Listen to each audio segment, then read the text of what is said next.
yell, apparently. My name is Jerrad Christian. A lot of you in this crowd are probably like, hey, side note, prepare earmuffs. I cuss a lot.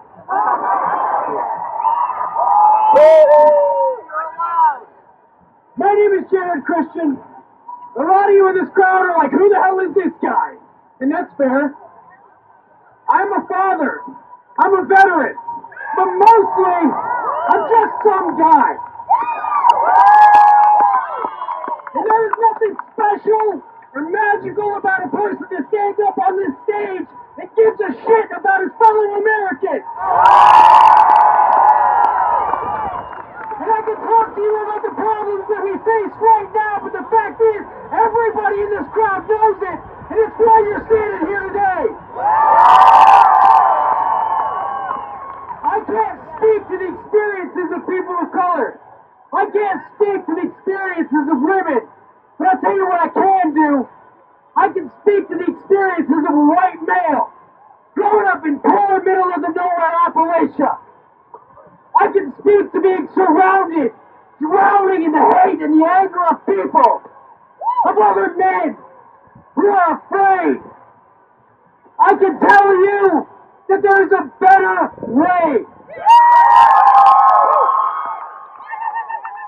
That you cannot protect people with hate. That you cannot protect people with anger.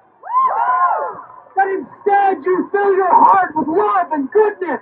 And you build a world that's worth living in. I'll tell you, I stand here and I look at a crowd like this, and there is one thing I know. That you and me, we stand here as shields in a world where they would have our children become swords. I stand here and you stand here to make sure that our future generations are safe. And hate and anger do not generate and build the conversations of the future. That we make the conversation. That others do not share and build our stories and tell others who we are. Sometimes your thug doesn't get to dictate my story, and they don't get to dictate yours either. The world is watching us right now. They are judging us right now. And it is by this standard with which I wish to be judged. Who stands next to me? Who are the better people? Who wants to build a world where our children are safe? Where people are good? Where the foundations of our society are love, kindness, acceptance, trust. These are the obvious things that everybody should be able to stand up and say. But here we are, in a world where it doesn't seem so obvious. Here we are having to describe a future in which we struggle, in which we suffer, to the people who will struggle and suffer the most. I would reach out to the people who look like me, random white dudes, who don't necessarily get to stand on a stage and talk to a shitload of people. Most people I've ever spoken to in my life.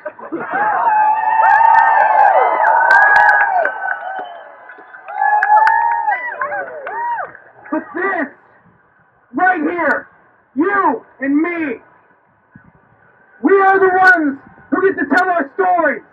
We are the ones who get to be our own voices. We don't let the Donald Trumps and the Elon Musks and the crazy-ass white nationalist podcasters get to tell the world who we are.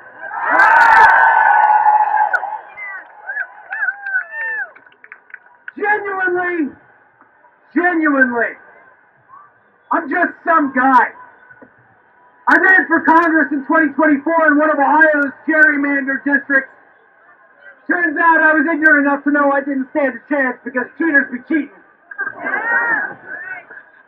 But that doesn't mean I don't have a voice. Just because I can't do everything doesn't mean I can't do anything.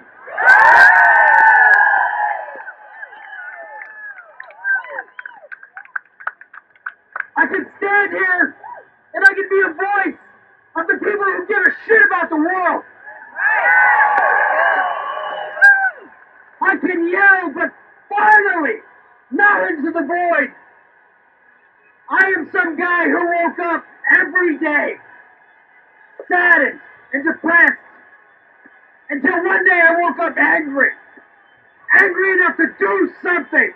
And that is what all of you are here doing.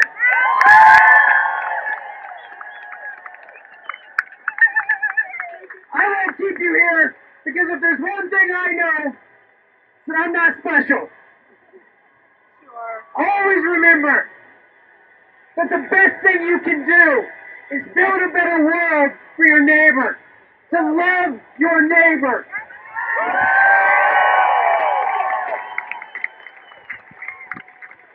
None of our conversations should contain a but. I love you, but. I support you, but. I hope a good world, but. None of it. The best thing we can do is accept and love and build a better world that we can all be proud of. I'll end this with a simple thing. Be proud of yourselves for showing up when other people are sitting at home. For being a voice when others are silent. And for building a world that is worth our time. And I also want to apologize for not wearing a suit. But, thank you all for coming.